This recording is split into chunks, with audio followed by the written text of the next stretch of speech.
Recording by James Christopher. Commentaries on the Gallic War by Julius Caesar. Translated by Thomas Rice Holmes. Introduction. The first chapter of Caesar's conquest of Gaul contains a general sketch of Gallic history anterior to the conquest. While in ancient Britain and the invasions of Julius Caesar an attempt is made to tell the story of a man's life in our island from the earliest times in detail. The following introduction is a bare outline, intended to help readers who desire only to understand the translation. The Gauls whom Caesar encountered, and also the Britons, were a medley of diverse races, for both Britain and Gaul had been inhabited from the Paleolithic age, and had since been invaded by successive hordes belonging to various stocks. The latest, who began to arrive probably about the 8th century before our era, were the Celts or Gauls, properly so called, whose great stature and fair hair were so often noticed by ancient writers, who imposed the Celtic language upon the existing inhabitants, and of whom the Belgae were the rearguard. Many of them crossed the Channel and spread into Scotland and even into Ireland. The questions, originally raised by Caesar's opening words, relating to the Godels and Brythons, the two main branches of the Celtic stock, are fully discussed in the books to which I have referred.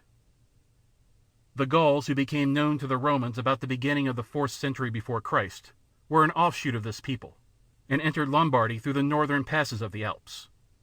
They had already been settled there for a considerable time when, in 388 BC, a detachment marched southward, defeated the Romans in the Battle of Allia, and sacked Rome. Renewed incursions made from time to time during the next century were repelled. In 282 BC, the Republic was finally released from the fear of Gallic invasion by a victory near the lake of Vidimo, and before the Second Punic War, the Romans, assuming the offensive, had fought their way to the Po. In the decade which followed the overthrow of Hannibal, their dominion in the plain was consolidated, and Italian settlers mingled with the surviving Gauls. About the middle of the 2nd century before Christ, the Greek colony in Massala, Marseille, asked the Romans to help them against the Ligurian tribes between the Maritime Alps and the Rhone, and the Republic seized the opportunity of gaining a footing in Transalpine Gaul, and thus securing communication by land with Spain. 30 years later the Aedui, who inhabited the Nivernais in western Burgundy, made a treaty with Rome, whose support they desired against their rivals.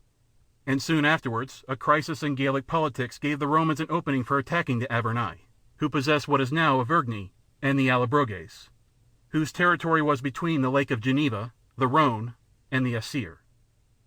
A victory at the confluence of these streams assured thenceforward the Roman command of the lower Rhone, and the province which was now formed was gradually extended along the Cevennes and the Tarn till its northern frontier reached the center of the Pyrenees. Italian brokers and moneylenders settled into provincial towns, and even in independent Gaul. And by the time when Caesar became governor, Roman civilization had taken root in the province, and was already influencing the Aedui and other tribes. Caesar's memoirs, the evidence of which is confirmed and supplemented by archaeology, show that the Gauls, even in the remotest parts, had risen far above the conditions of barbarism, that they practiced agriculture, were enriched by trade, had constructed a system of roads, and, notwithstanding constant internecine war, had developed political, military, and fiscal institutions. They were exposed, however, to attacks from the east, which not only menaced their own independence, but were a source of danger to Rome. The devastating incursions of the Cimbri and Teutoni at the end of the 2nd century before Christ were followed, after an interval of 30 years, by the invasion of the German chieftain Ariovistus, and, a few years later, by the appearance of marauders from Switzerland on the right bank of the Rhone.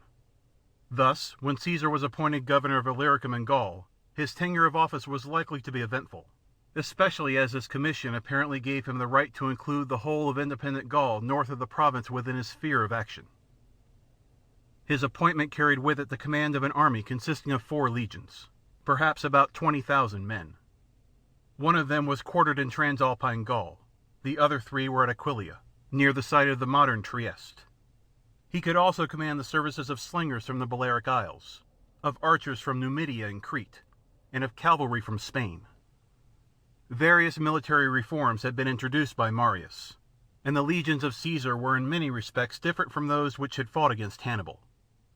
They were no longer a militia, but an army of professional soldiers.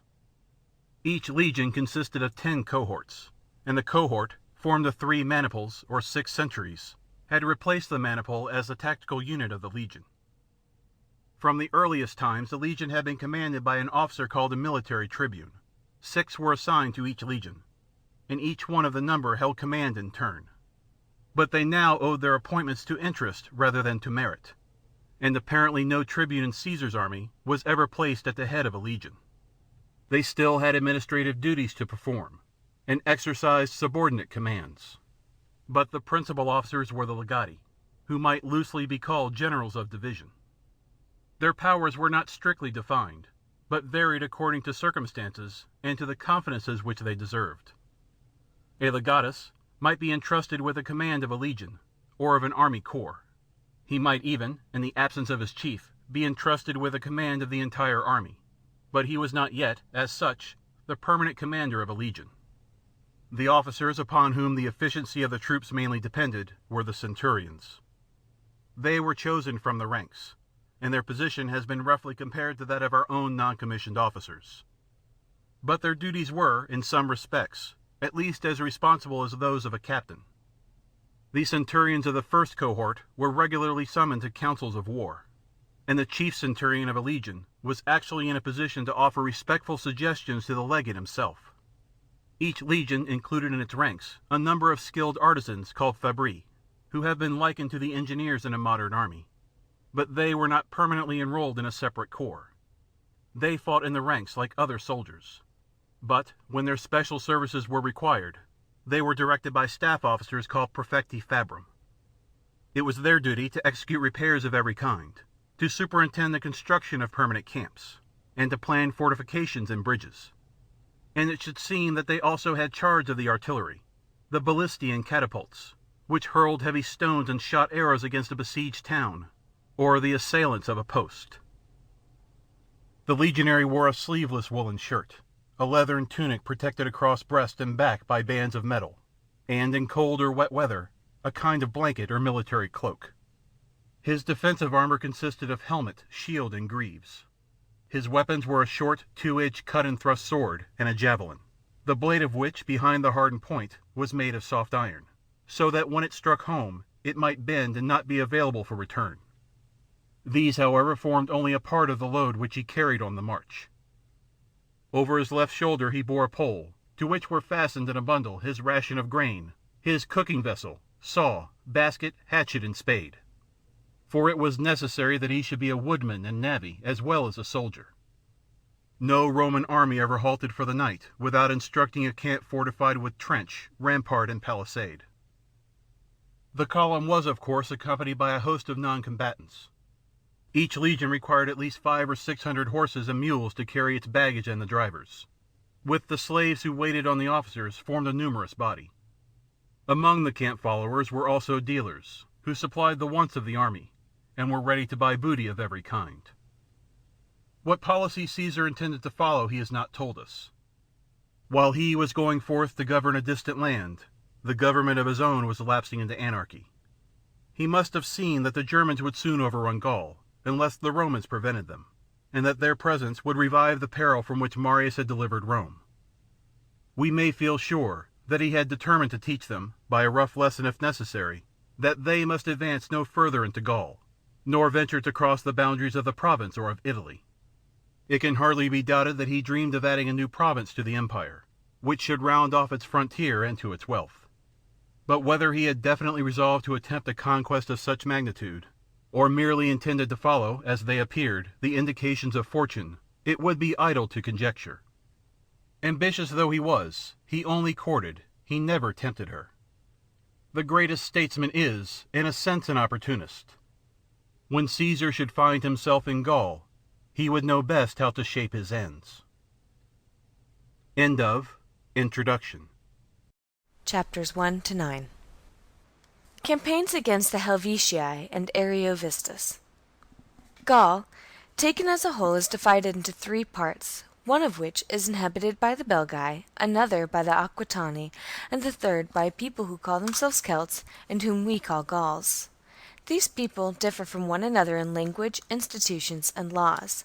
The Gauls are separated from the Aquitani by the river Garonne, from the Belgae by the Marne and the Seine.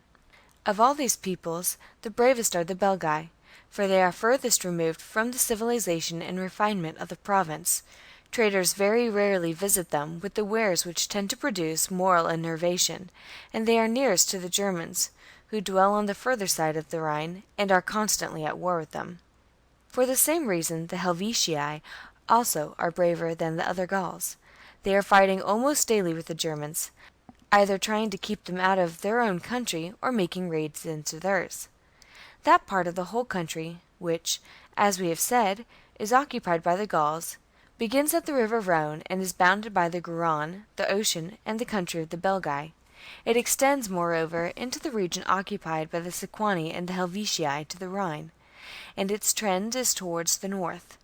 The territory of the Belgae, commencing from the most distant frontier of Gaul, extends to the lower Rhine and has a northerly and easterly aspect.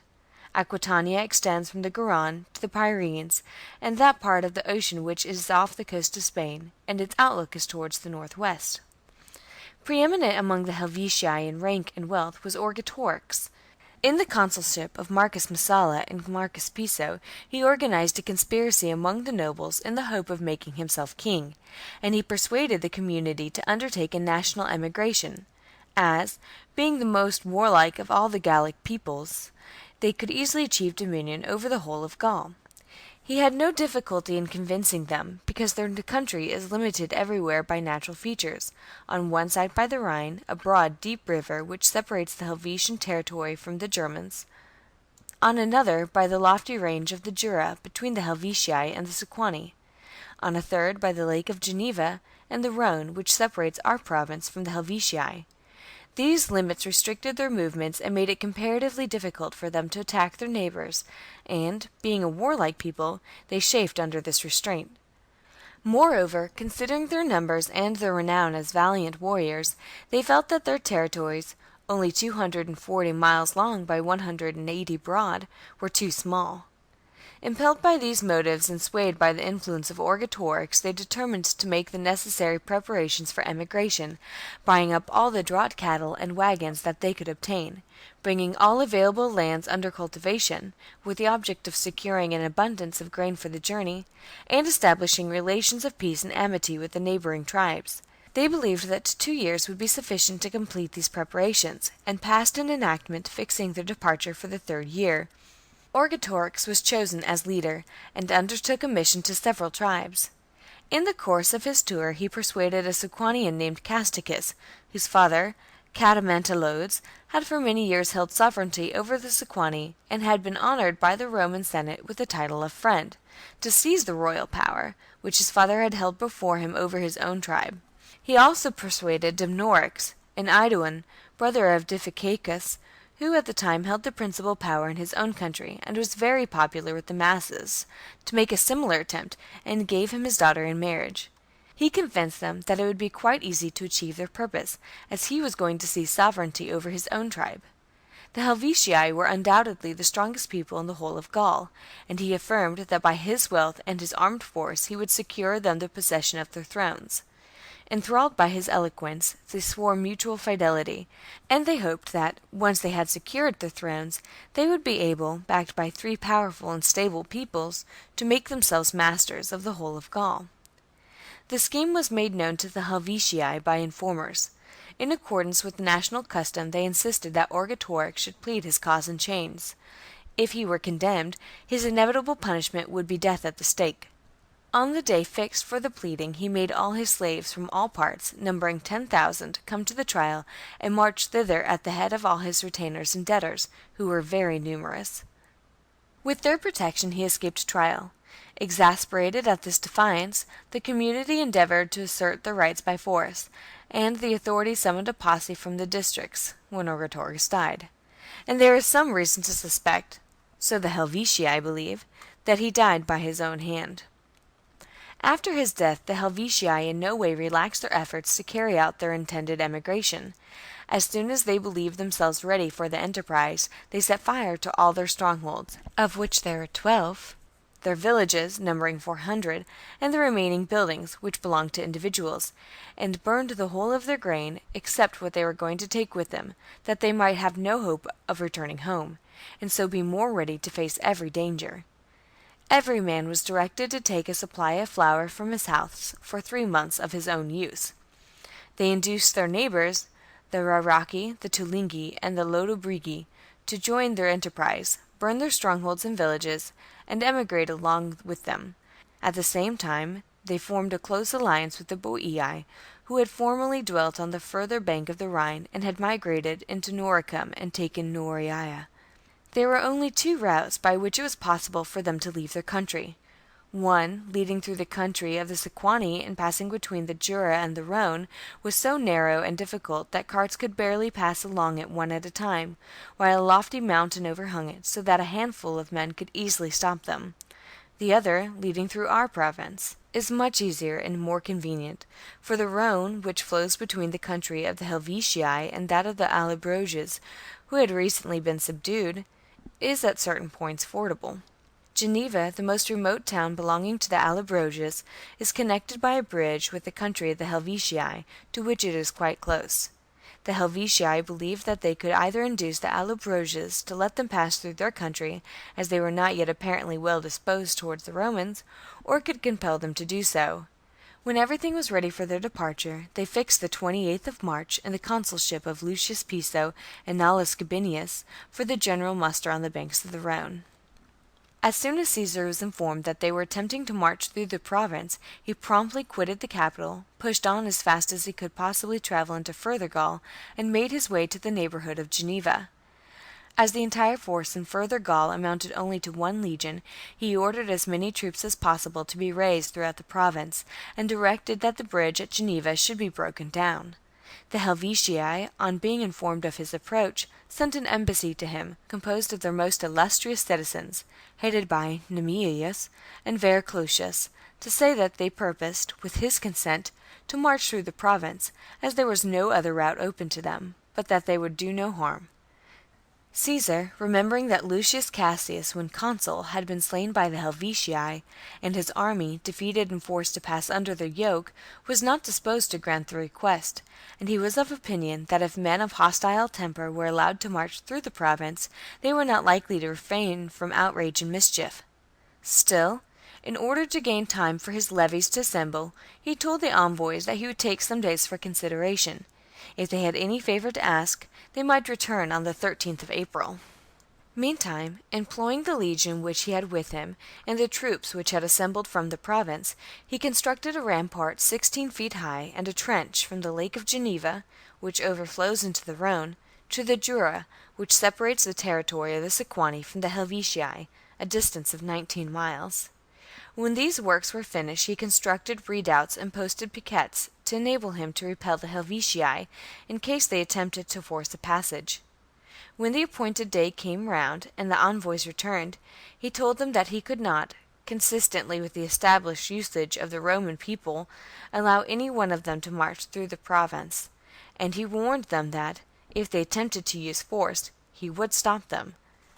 The disappointed Helvetii lashed barges together and made a number of rafts, while others forded the Rhone at the shallowest parts, sometimes in the day, but oftener at night, and tried to break through. But, foiled by the entrenchments, the rapid concentration of the troops, and their volleys of missiles, they abandoned their attempt. There remained only the route through the country of the Sequani, and it was so narrow that they could not advance if the Sequani objected. Being unable to win their consent by their own efforts, they sent envoys to the Aeduan, Dumnorix, hoping by his intercession to gain their object. Dumnorix had great influence with the Sequani from his personal popularity and lavish bribery, and was well disposed towards the Helvetii, having married a daughter of Orgetorix, who belonged to that tribe. Moreover, his desire of royal power made him eager for revolution, and he wished to lay as many tribes as possible under obligations to himself. Accordingly, he undertook the mission. He induced the Sequani to allow the Helvetii to pass through their territory, and effected an exchange of hostages between the two peoples, the Sequani undertaking not to obstruct the march of the Helvetii to abstain from mischief and outrage. End of chapters 1 through 9. Commentaries on the Gallic War by Julius Caesar, translated by Thomas Rice Holmes. Book 1, chapters 10 to 15. Caesar was informed that the Helvetii intended to march through the territories of the Sequani and the Aedui and make for the country of the Santones, which is not far from that of the Tolosates, a provincial tribe. He saw that, if this happened, it would be very dangerous to the province to have a warlike population, hostile to the Roman People, close to its rich and defenceless cornfields. For these reasons he placed Titus Labienus, one of his generals, in charge of the entrenchments which he had constructed, hastened to Italy by forced marches, raised 2 legions there, withdrew 3 from their winter quarters in the neighbourhood of Aquileia, and advanced rapidly with all 5 by the shortest road leading over the Alps into further Gaul. The Citrones, Griocelli, and Carterages seized the Alpine heights and tried to stop the advance of the army. Beating them off in several combats, he made his way in 7 days from Aculum, the extreme point of the Cisalpine province, into the territory of the Vocontii in the further province. Thence he led the army into the country of the Allobroges, and from their country into that of the Segusiavi, the first people outside the province, beyond the Rhone. The Helvetii had by this time threaded the pass, crossed the country of the Sequani, and reached that of the Aedui, whose lands they were ravaging. The Aedui, unable to defend themselves or their property against their attacks, sent a deputation to Caesar to ask for help, pleading that they had at all times deserved well of the Roman people, and it was not right that their land should be ravaged, their children carried off into slavery, and their towns captured almost under the eyes of our army.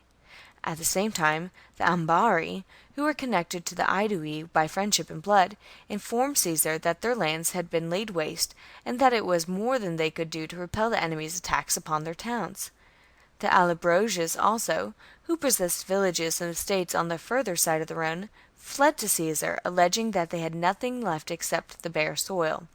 For these reasons, Caesar decided that it would be unwise to wait till his allies had lost all that they possessed, and the Helvetii reached the country of the Santoni. A river called the Saone flows through the territories of the Aedui and the Sequani, and discharges itself into the Rhone. Its current is so incredibly sluggish that it is impossible to tell, by merely looking, in which direction it is flowing. The Helvetii were crossing it in rafts and small boats lashed together. Learning from his patrols that about 1/4 were still on the near side of the river, while 3/4 had passed over, he started from his camp in the 3rd watch, with 3 legions, and came up with the division which had not yet crossed. Attacking them unexpectedly while their movements were impeded, he destroyed a great many. The rest took to flight and concealed themselves in the neighbouring woods. The clan in question was called the Tigurini, the entire Helvetian community being divided into 4 clans. This clan, acting independently, had emigrated within the memory of our fathers, and made the army of the consul Lucius Cassius, who was himself killed, pass under the yoke. Thus, either by accident or divine providence, that section of the Helvetian community which had brought a signal disaster upon the Roman people was the first to pay the penalty. In this action Caesar avenged a family wrong, as well as the wrongs of his country. For a general named Lucius Piso, the grandfather of his father-in-law Lucius Piso, had perished in the same battle as Cassius at the hands of the Tigurini. After fighting this action, Caesar bridged the Saone with the object of pursuing the rest of the Helvetian force, and thereby conveyed his army across. The Helvetii, seeing that he had effected in a single day the passage of the river, which they had accomplished with the greatest difficulty in 20 days, and alarmed by his unexpected advance, sent an embassy to meet him headed by Divico, who had commanded in the campaign against Cassius. He addressed Caesar in the following terms. If the Roman people would make peace with the Helvetii, they would go wherever Caesar fixed their abode, and would remain there. But if he persisted in his hostile attitude, he would do well to remember the disaster which had befallen the Roman people in the past and the ancient valour of the Helvetii. Granted that he had surprised one clan at a moment when their countrymen had crossed the river and could not help them, he need not therefore exaggerate his own prowess, or look down upon them. The lesson they had learned from their fathers and their forefathers was to fight like men, and not to rely upon trickery or ambuscade. Let him not, then, suffer the place where they stood to derive its name from a Roman reverse and from the annihilation of an army, or bequeath the remembrance thereof to posterity. Caesar replied that he had no reason to hesitate, because he well remembered the events which the Helvetian envoys had recounted, and he remembered them with indignation, for the Roman people had not deserved what had befallen them. If they had been conscious of wrongdoing, it would have been easy to take precautions, but they had been deceived because they were not conscious of having done anything to justify alarm, and saw no necessity for taking alarm without reason. Even if he were willing to forget an old affront, how could he banish the recollections of fresh outrages? Their attempt to force a passage through the province in despite of him, and their raids upon the Aedui, the Ambari, and the Allobroges, the insolence with which they boasted of their victory, their astonishment at his having so long put up with their outrages, pointed to the same conclusion. For it was the wont of the immortal gods sometimes to grant prosperity and long impunity to men whose crimes they were minded to punish, in order that a complete reverse of fortune might make them suffer more bitterly. Still, notwithstanding this, if they would give hostages to satisfy him that they intended to fulfill their promises, and if they would recompense the Aedui for the wrongs which they had done to them and their allies, and likewise the Allobroges, he would make peace with them. Divico replied that, as the Roman people could testify, the Helvetii, following the maxims of their ancestors, were in the habit of receiving hostages, not of giving them. With this rejoinder he withdrew. Next day the Helvetii quitted their encampment. Caesar did the same, and sent on ahead all his cavalry, amounting to 4,000, which he had raised from the whole province, from the Aedui, and from their allies, to see in what direction the enemy were going. Following the rearguard too eagerly, they engaged the Helvetian cavalry on unfavourable ground, and a few of our men fell. Elated at having repulsed such a numerous body of cavalry with 500 horsemen, the Helvetii more than once halted boldly, the rearguard challenging our men. Caesar would not allow his men to fight, and for the time he thought it enough to prevent the enemy from looting, foraging, and ravaging the country. The two armies marched in close company for about a fortnight, the enemy's rear and our van never being more than 5 or 6 miles apart. End of chapters 10 through 15.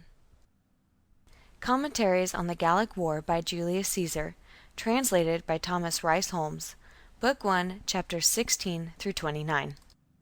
Meanwhile Caesar daily called upon the Aedui for the grain which, as he reminded them, they had promised in the name of their government. Gaul being situated, as the narrative has shown, beneath a northern sky, the climate is cold, and therefore not only was the standing corn unripe, but there was not even a sufficient supply of fodder. While Caesar was unable to use the grain which he had brought from the Saone in barges because the Helvetii had struck off from that river, and he was unwilling to move away from them. From day to day the Aedui kept him on the expectant, affirming that the grain was being collected, was on the way, was just at hand. When the day on which the men's rations would be due was near, feeling that his patience had been tried too long, he assembled their leading men, of whom he had a large number in camp. Amongst others, Diviciacus and Liscus, the chief magistrate, the Vergobret, as the Aedui call him, who is elected annually and possesses the power of life and death over his countrymen. Caesar took them seriously to task for not helping him in this critical conjuncture, when the enemy were near and it was impossible either to buy corn or to get it from the fields, especially as he had undertaken the campaign in compliance with the entreaties of many of their own representatives. But what he complained of more seriously still was that they had played him false. Caesar's words had their effect upon Liscus. He had before kept silence, but he now spoke out. There were certain individuals, he said, who had great influence with the masses, and unofficially had more power than the magistrates themselves. These men made seditious and violent speeches, and worked upon the fears of the people to prevent them from contributing their due quota of grain. It would be better, they argued, supposing that the Aedui could not for the moment win supremacy over Gaul, to have Gauls for their masters than Romans. And they had no doubt that, if the Romans overpowered the Helvetii, they would deprive the Aedui of their liberty, along with the rest of Gaul. These men kept the enemy informed of our plans, and of all that was going on in camp, and they were beyond his control. What was more, he knew that in making these revelations to Caesar, which he had only done under pressure, he had acted at great personal risk, and for that reason he kept silence as long as he could. Caesar perceived that Liscus' remarks pointed to Dumnorix, the brother of Diviciacus, but, as he did not want these matters to be talked about with a number of people present, he promptly dismissed the assembly, only detaining Liscus. When they were alone, he questioned him about what he had said in the meeting. Liscus spoke unreservedly and boldly. Caesar put the same questions to the others separately, and found that what Liscus said was true. The individual referred to was Dumnorix, a man of boundless audacity, extremely popular with the masses from his open-handedness, and an ardent revolutionary. For many years he had farmed at a low rate and monopolized the Aeduan tolls and all the other taxes, as, when he made a bid, no one dared to bid against him. In this way he had increased his fortune and amassed large sums to expend in bribery. He permanently maintained at his own expense a large body of horsemen, whom he kept in attendance upon him. He possessed great influence not only in his own country, but also with the surrounding tribes. And, to strengthen this influence, he had arranged a marriage for his mother with a Biturigian of the highest rank and highest authority, while his own wife was a Helvetian, and he had arranged marriages for his sisters on the mother's side and from his female relations amongst other tribes. From his connection with the Helvetii, he was a partisan of theirs and well disposed towards them, and he also personally detested Caesar and the Romans, because their coming had lessened his power and restored his brother Diviciacus to his former influential and honourable position. If anything should befall the Romans, he saw a great reason to hope that, by the aid of the Helvetii, he would secure the throne. While, so long as the Roman people were supreme, he despaired not only of making himself king, but even of retaining his existing influence. Caesar also found, in the course of his inquiries, that, in the disastrous cavalry combat a few days before, it was Dumnorix with his troopers, for he commanded the auxiliary cavalry which the Aedui had sent to Caesar, who had set the example of flight, and that on their flight the rest of the cavalry had taken alarm. Caesar's suspicions were now confirmed by positive facts. Dumnorix had opened the way for the Helvetii through the country of the Sequani. He had effected the interchange of hostages between the two peoples. He had done all this not only without the authority from himself or his own tribe, but actually without the knowledge of either, and his accuser was the chief magistrate of the Aedui. Having made these discoveries, Caesar thought there was sufficient ground for his either punishing him himself or calling upon the state to punish him. There was one objection. Caesar had come to know that Diviciacus, Dumnorix's brother, felt the utmost devotion to the Roman people and the utmost goodwill towards himself, and that his loyalty, equity, and good sense were quite exceptional. In fact, he was afraid of offending Diviciacus by punishing his brother.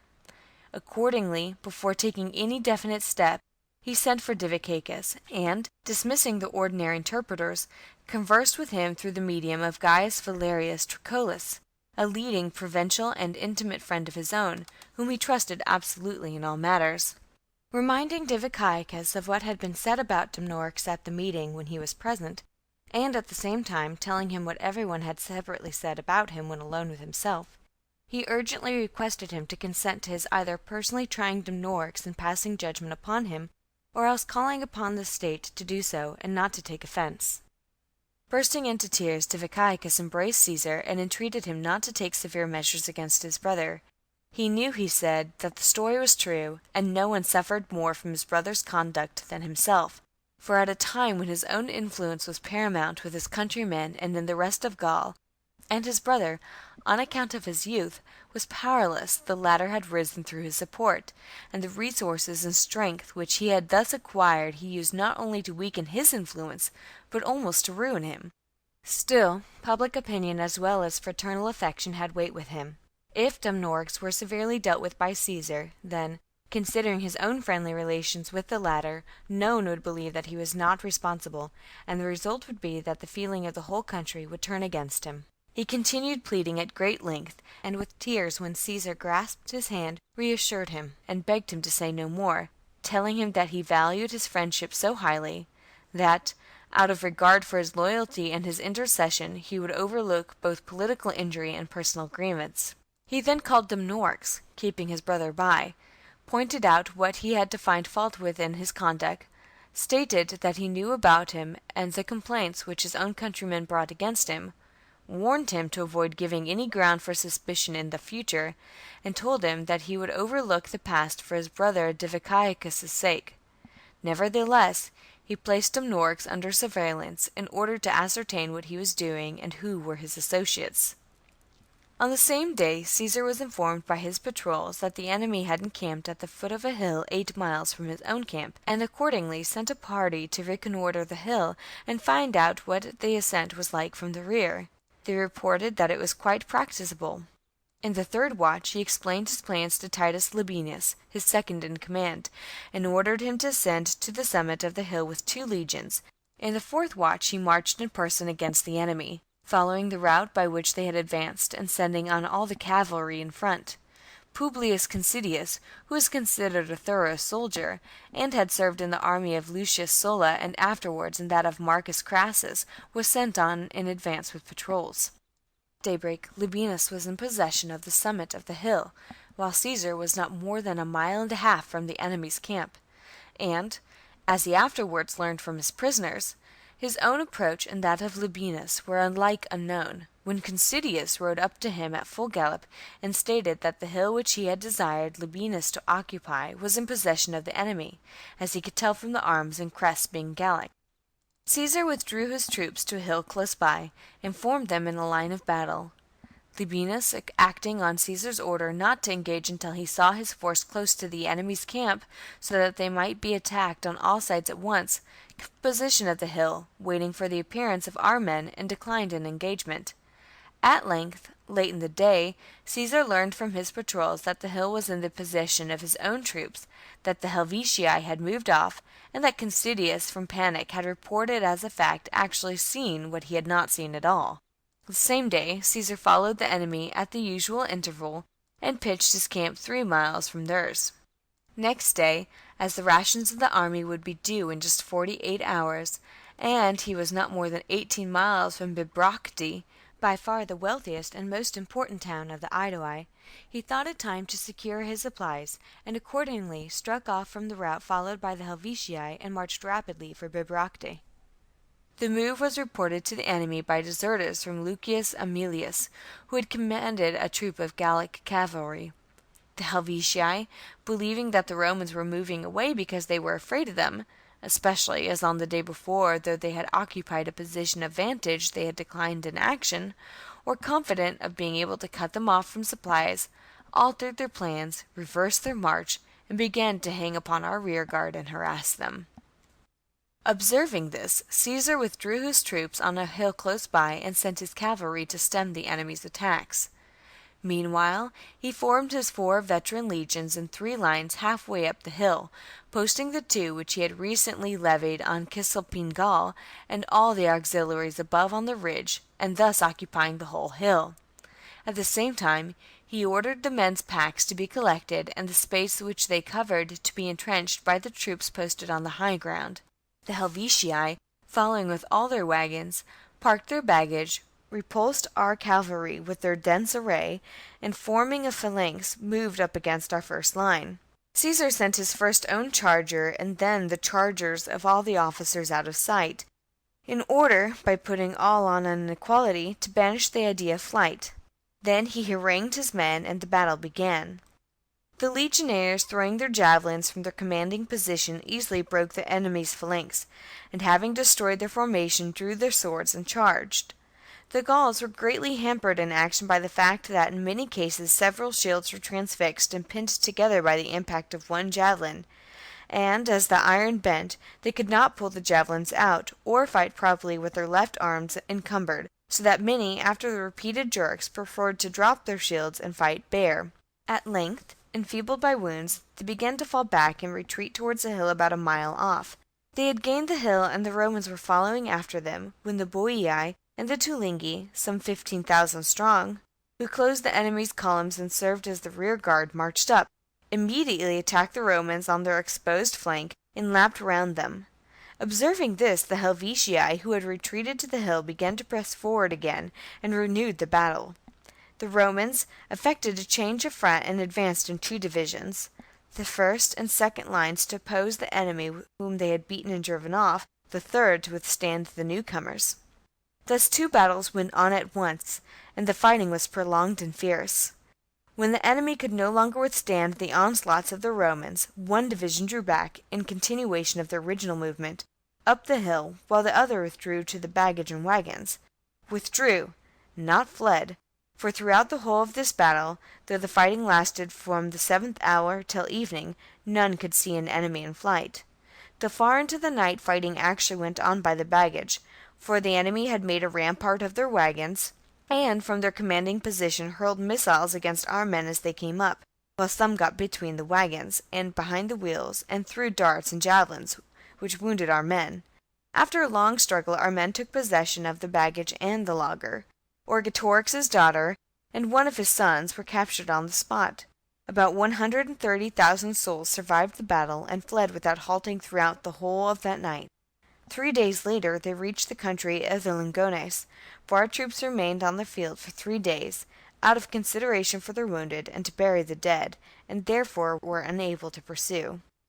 Caesar sent dispatches and messages to the Lingones, warning them not to supply the fugitives with corn or otherwise assist them, and threatening that, if they did so, he would treat them as he had treated the Helvetii. After an interval of 3 days he started with his whole force in pursuit. The Helvetii, under stress of utter destitution, sent envoys to Caesar to propose surrender. The envoys met him on the march, prostrated themselves before him, and in some pliant terms besought him with tears for peace. He told them that the fugitives must remain where they were and await his arrival, and they promised obedience. When Caesar reached the spot, he required the Helvetii to give hostages and to surrender their arms and the slaves who had deserted to them.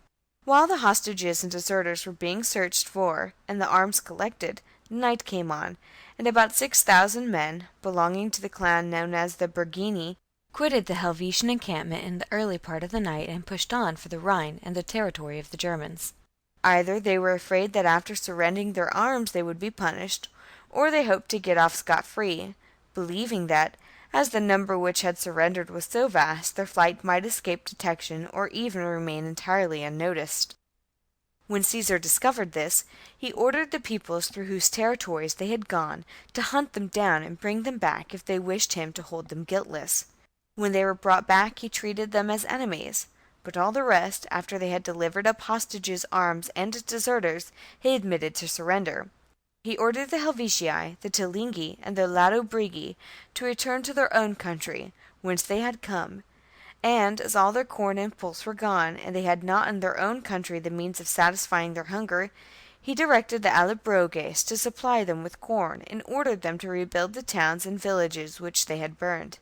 His chief reason for doing this was that he did not wish the region which the Helvetii had abandoned to remain uninhabited, lest the Germans, who dwelt on the further side of the Rhine, might be induced by the fertility of the land to migrate from their own country into theirs, and establish themselves in proximity to the province of Gaul, and especially to Allobroges. The Aedui begged to be allowed to find room for the Boii within their own country, as they were a people of eminent and proved courage, and Caesar granted the request. The Aedui assigned them lands, and afterwards admitted them to the enjoyment of the rights and liberties on an equality with their own. Documents, written in Greek characters, were found in the encampment of the Helvetii and brought to Caesar. They contained a schedule, giving the names of individuals, the number of emigrants capable of bearing arms, and likewise, under separate heads, the numbers of old men, women, and children. The aggregate amount to 263,000 Helvetii, 36,000 Tulingi, 13,000 Ladobrigi, 23,000 Raraki, and 32,000 Boii. The number capable of bearing arms was 92,000, and the grand total 368,000. A census was taken, by Caesar's orders, of those who had returned home, and the number was found to be 110,000. End of chapters 16 through 29. Commentaries on the Gallic War by Julius Caesar. Translated by Thomas Rice Holmes. Book 1, chapters 30 through 41. On the conclusion of the campaign against the Helvetii, envoys from almost every part of Gaul, the leading men of their respective tribes, came to congratulate Caesar.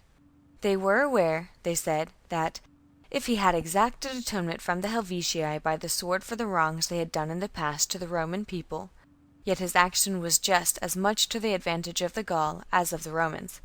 For though the Helvetii were perfectly well off, they had quitted their own abode with the intention of attacking the whole of Gaul, usurping dominion, selecting for occupation out of numerous tracts the one which they deemed the most suitable and the most fertile in the whole country, and making the other tribes their tributaries.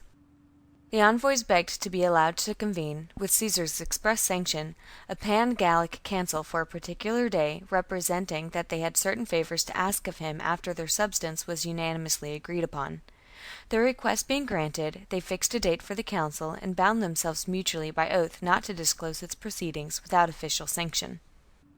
After the council had broken up, the tribal leaders who had been closeted with Caesar before returned, and asked permission to discuss with him privately, in a place secluded from observation, matters which concerned their own and the commonwealth. The request being acceded to, they all prostrated themselves with tears at Caesar's feet. They told him that it was their aim and endeavour to prevent what they said from being disclosed, no less than to obtain the favours they desired, because they saw that if they were disclosed, they would incur the most cruel punishment. Their spokesman was the Aeduan Diviciacus. Gaul, he said, comprised as a whole two rival groups, the Aedui being the overlords of one, and the Arverni of the other. The two tribes had been struggling hard for supremacy for many years, when it happened that the Arverni and the Sequani hired Germans to join them. About 15,000 had crossed the Rhine in the first instance, but the rude barbarians conceived a passion for the lands, the civilization, and the wealth of the Gauls, and afterwards more crossed over, the number at that time in Gaul amounting to 20,000. The Aedui and their dependents had encountered them repeatedly, and had been beaten, and had suffered a great disaster, losing all their men of rank, all their council, and all their knighthood. Overwhelmed by these disastrous defeats, they, whose prowess and whose hospitable and amicable relations with the Roman people had before made them supreme in Gaul, had been forced to give as hostages to the Sequani their most illustrious citizens, and to bind the tribe by oath not to attempt to recover the hostages or to solicit aid from the Roman people, and to remain for ever without demur beneath the sovereign powers of their conquerors. He himself was the only man of the whole Aeduan community who could not be prevailed upon to take the oath or to give his children as hostages. He had therefore fled from his country and gone to Rome to claim assistance from the Senate, because he alone was not bound either by oath or surrender of hostages. A worse fate, however, had befallen the victorious Sequani than the beaten Aedui, for Ariovistus, king of the Germans, had settled in their country and seized 1/3 of the Sequanian territory, the best land in the whole of Gaul.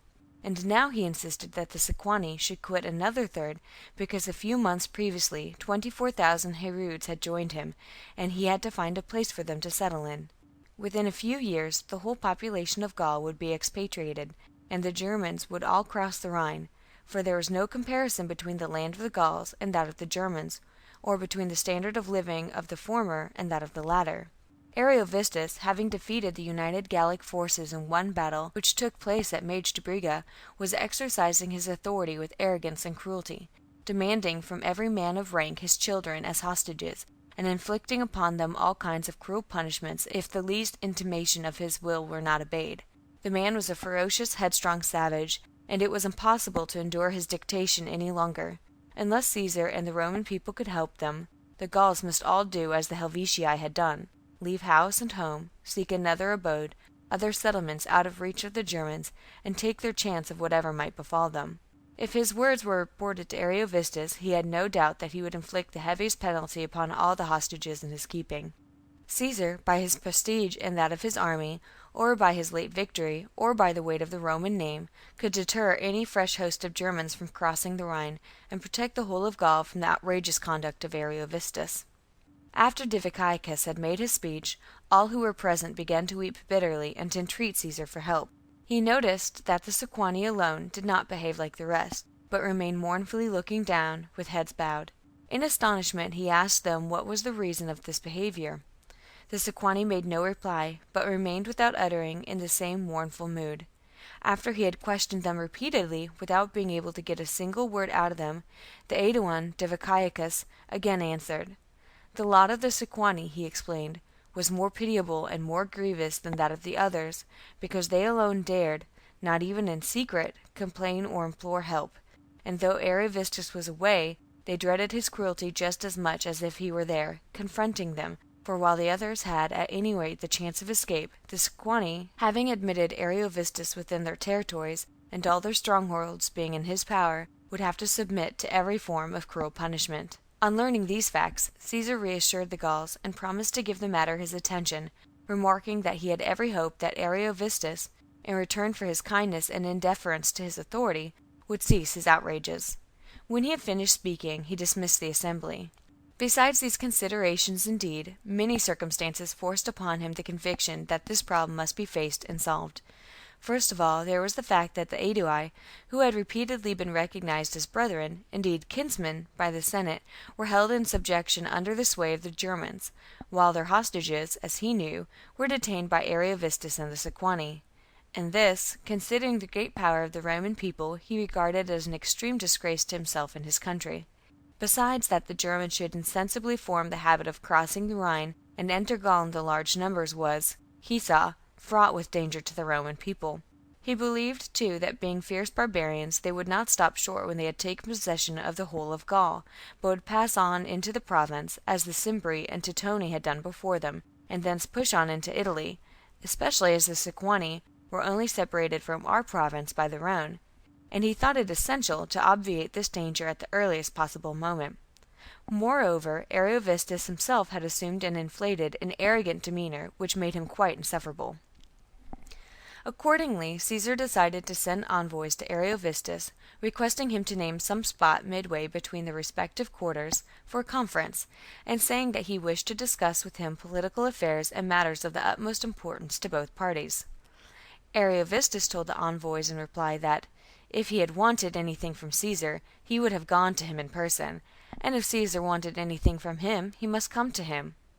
Besides, he could not venture to go without his army into the districts occupied by Caesar, and he could not concentrate his army without collecting a large quantity of stores, which would involve great labour.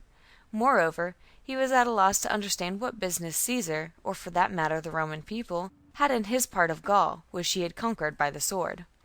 When this reply was conveyed to Caesar, he again sent envoys to Ariovistus with the following message.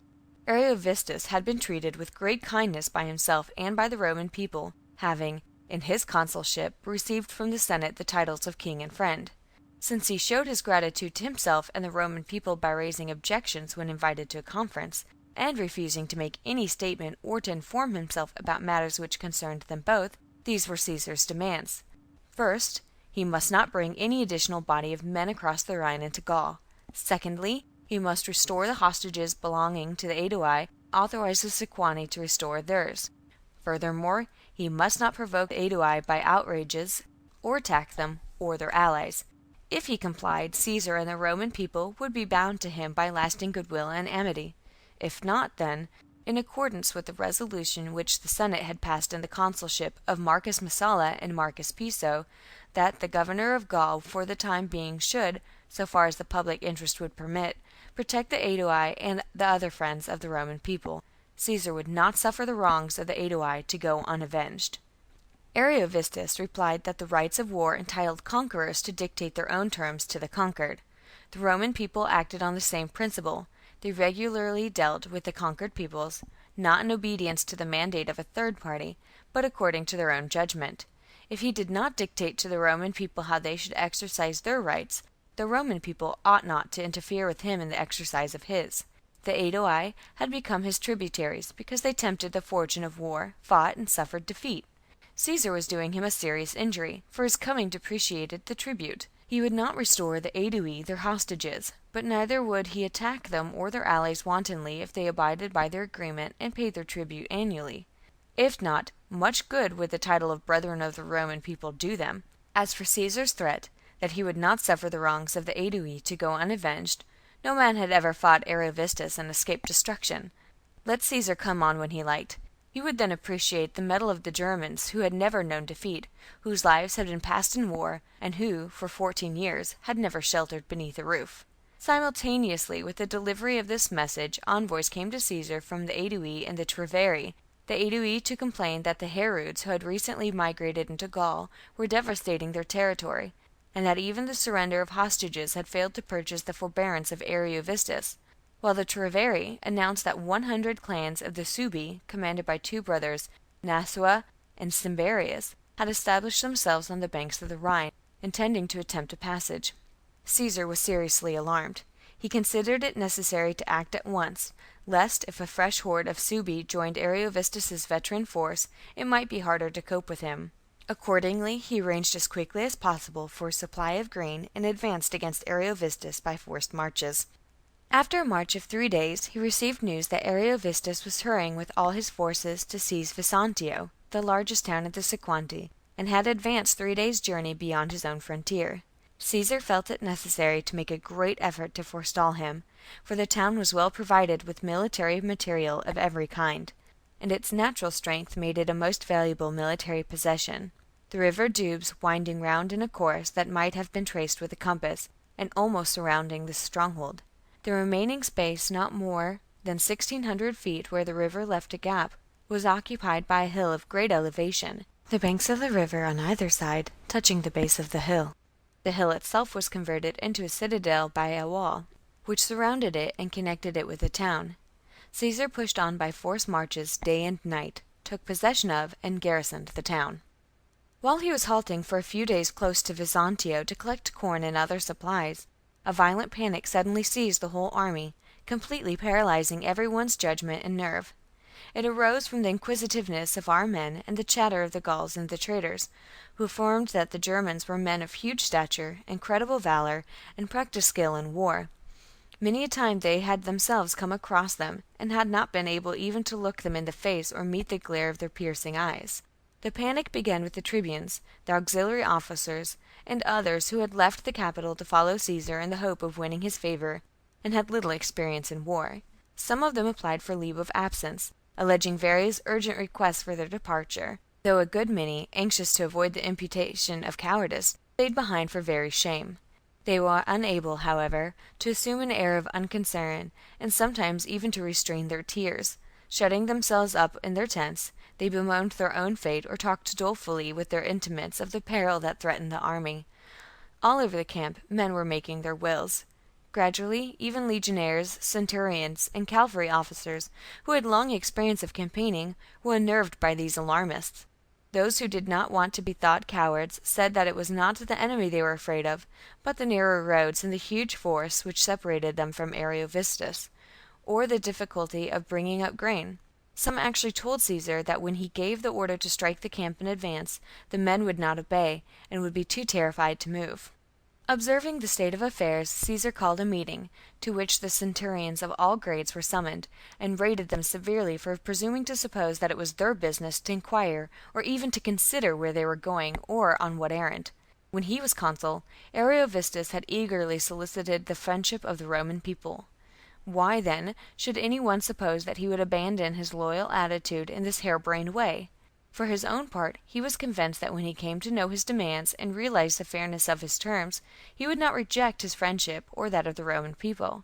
But supposing he were carried away by mad passion and went to war, what on earth was there to fear? Or why should they distrust their own courage and his generalship? The measure of their enemy had been taken at a time when their fathers could remember, when the Cimbri and Teutoni were defeated by Gaius Marius, and the army confessedly earned no less credit than their commander. And again in recent years in Italy during the slave war, although slaves were, in some measure, helped by the experience and discipline which they had learned from us. This war enabled one to appreciate the value of steadfastness, for the men whom the Romans had long dreaded without reason, while they were without arms, they afterwards overcame when they were armed and flushed with victory. Finally, these Germans were the same whom the Helvetii had many times encountered, not only in their own, but in German territory, and generally beaten. Yet the Helvetii were no match for our army. Those who were alarmed by the defeat and rout of the Gauls could ascertain, if they inquired, that the Gauls were tired out by the long duration of the war, and that Ariovistus, After keeping himself shut up for many months in an encampment protected by marshes without giving them a chance of attacking him, suddenly fell upon them when they had dispersed in despair of bringing him to action, and beat them by craft and stratagem rather than by valor. Ariovistus himself could not expect that Roman armies were to be trapped by the craft for which there had been an opening against the simple natives. Those who pretended that their cowardice was only anxiety about supplies and the nearer roads were guilty of presumption, for it was evident that they had either no confidence in their general's sense of duty or meant to lecture him. These things were his business. The Sequani, the Luci, and the Lingones were providing grain, and the corn in the fields was already ripe. About the road they would shortly judge for themselves. As to the report, they did not intend to obey orders in advance, that did not trouble him at all, for he knew that generals whose armies mutinied were either bunglers whose luck had deserted them, or had been detected in some scandalous crime, and thereby convicted of avarice. The whole tenor of his life proved his integrity, and the war with the Helvetii his good fortune. Accordingly, he intended to do at once what he would otherwise have postponed. On the following night, in the 4th watch, he should strike his camp, so as to find out as soon as possible whether honor and duty or cowardice were the stronger motive with them. If no one else would follow him, he would go on alone with the 10th legion, in which he had full confidence, and it should be his bodyguard. This legion Caesar had always treated with special favor, and, on account of its soldierly spirit, he trusted it in the highest degree. After this speech a marvelous change came over the temper of all ranks, and with the utmost ardor and eagerness for action took possession of them. The 10th legion, taking the initiative, conveyed their thanks to Caesar through their tribunes for having expressed such a high opinion of them, and declared themselves perfectly ready to take the field. Following their lead, the other legions deputed their tribunes and chief centurions to make their apologies to Caesar, protesting that they had never hesitated or been afraid, and that they recognized that it was their general's business and not theirs to direct the campaign. Their excuses were accepted. By the aid of Diviciacus, in whom he had more confidence than in any of the other Gauls, Caesar had discovered a route which, though it would involve making a detour of more than 50 miles, would enable him to march through open country. He kept his word and started in the 4th watch. After a continuous march of 7 days, he was informed by his patrols that Ariovistus's forces were 24 miles from Ars.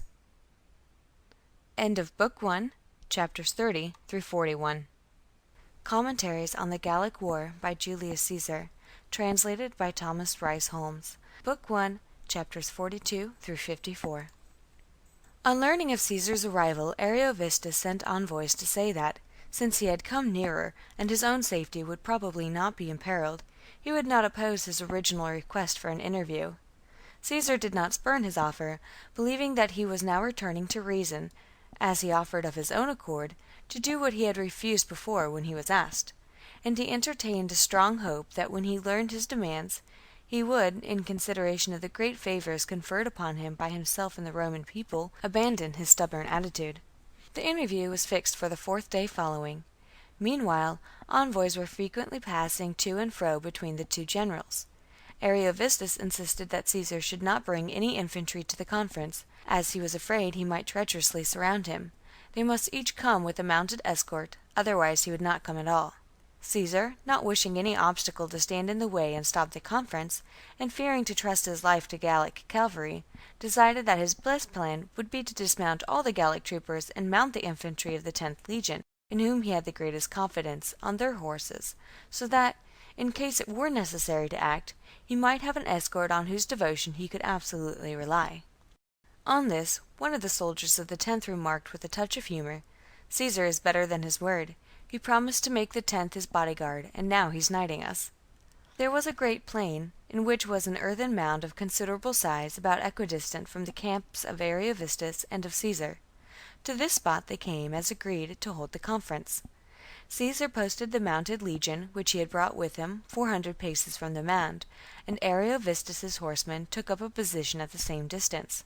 Ariovistus stipulated that he and Caesar should confer on horseback, each accompanied by 10 men. When they reached the spot, Caesar began by recalling the kindness with which he himself and the Senate had treated Ariovistus. The Senate had conferred upon him the titles of king and friend, and the handsomest presents had been sent to him. Such a mark of favor, he told him, had fallen to the lot of few, and was usually bestowed only as a reward for great services.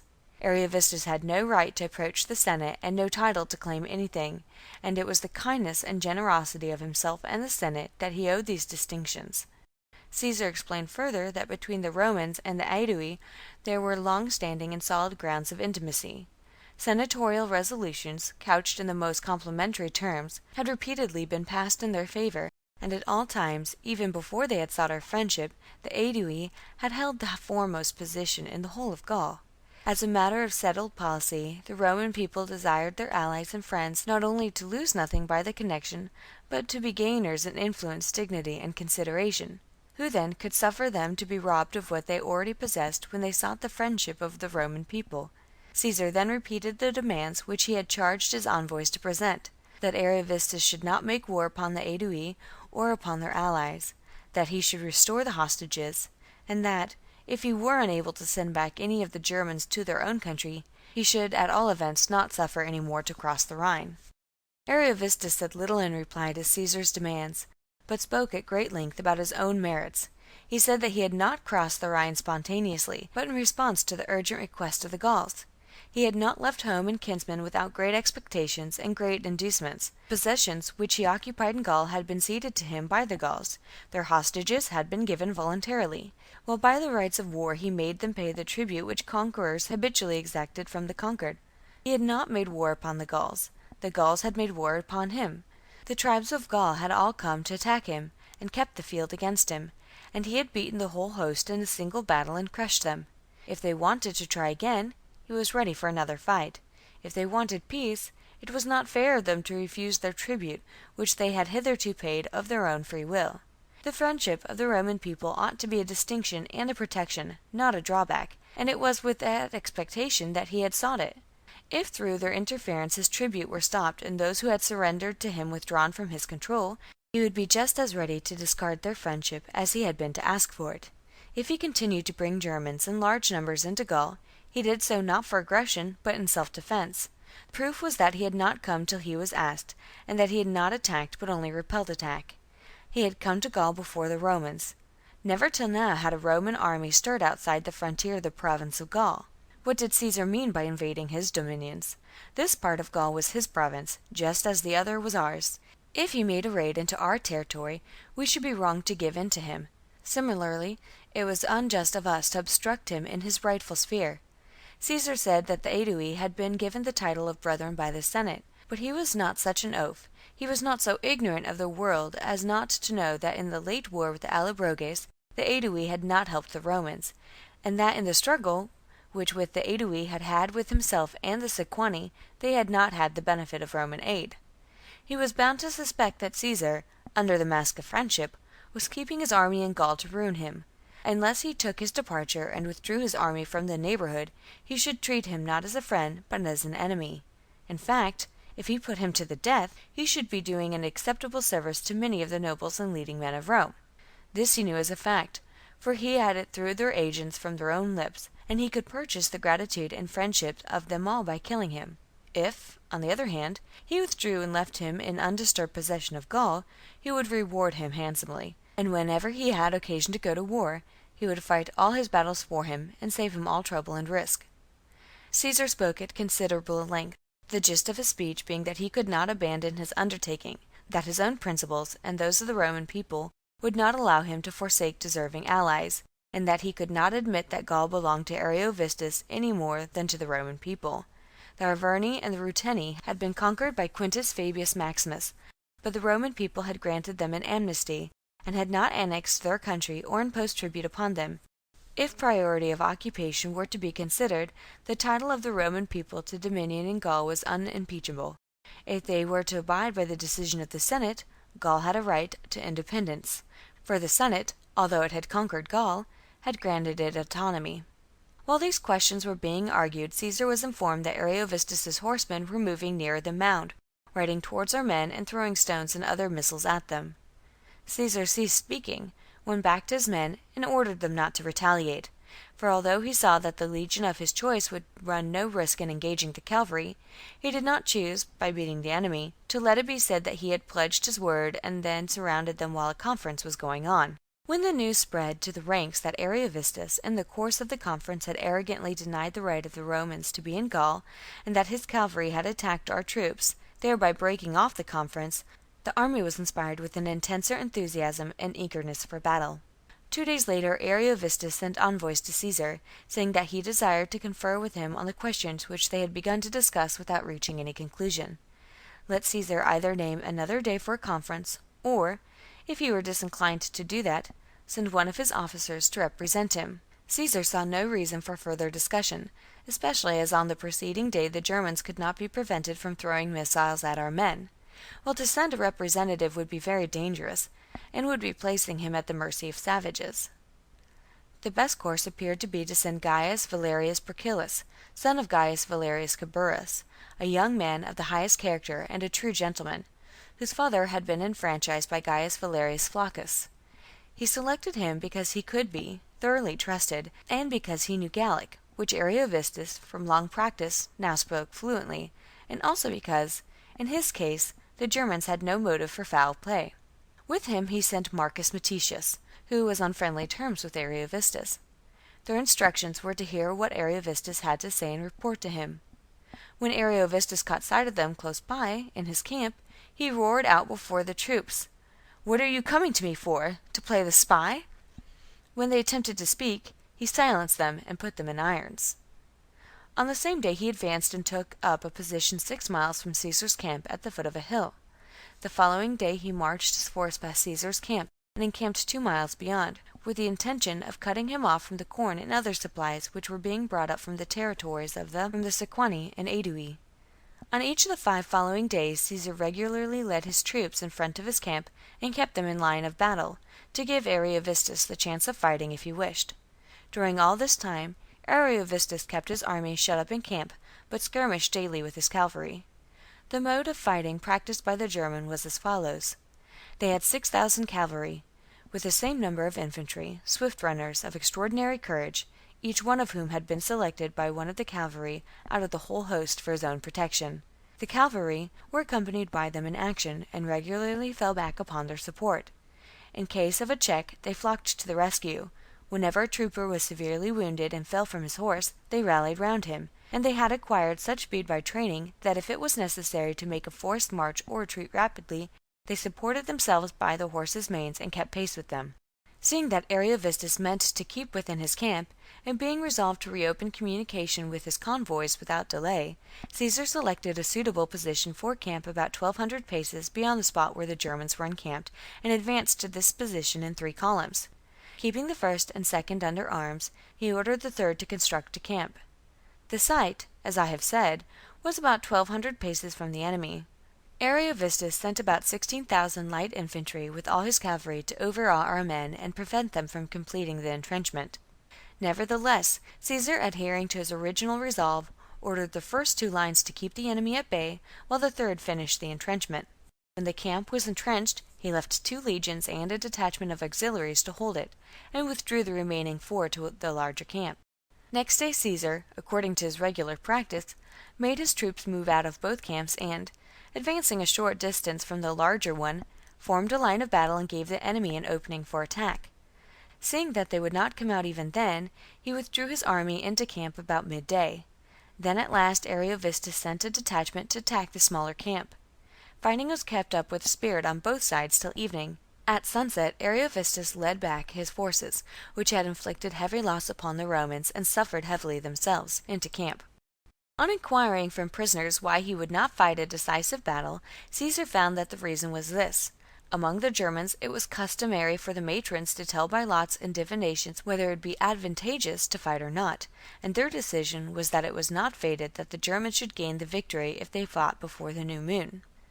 Next day Caesar left detachments of adequate strength to guard the 2 camps, posted all his auxiliaries in view of the enemy, in front of the smaller one, with the object of creating a moral effect, as his regular infantry, compared with the enemy, were numerically rather weak, and, forming his army in 3 lines, advanced right up to the enemy's camp. Then at last the Germans perforce led the troops out of camp, formed them up at equal intervals in tribal groups: Herodes, Marcomanni, Triboci, Vegiones, Nemetes, Seduci, and Suebi, and closed their whole line with wagons and carts to do away with all hope of escape.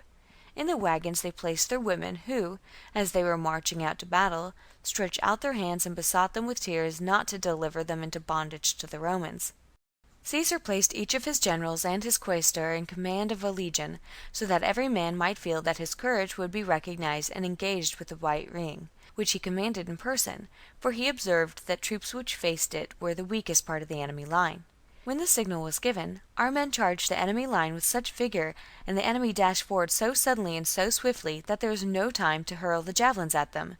The men therefore dropped their javelins and fought hand to hand with swords. The Germans, however, rapidly formed in a phalanx, their usual order, and thus sustained the impact of our swords. Many of our men actually leaped onto the flanks, tore the shields out of the enemy's hand, and stabbed them from above. On the left wing the enemy's line was beaten and put to flight, but on the right their greatest numbers enabled them to press our line very hard. Noticing this, the younger Publius Crassus, who commanded the cavalry, and was more free to observe and act than the officers who engaged in the actual fighting, sent the third line to the relief of our hard-pressed troops. Thus the battle was restored, and the enemy all turned tail and did not cease their flight until they reached the Rhine, about 5 miles from the battlefield. A few, trusting their strong limbs, struck out and swam across. A few found boats and saved themselves.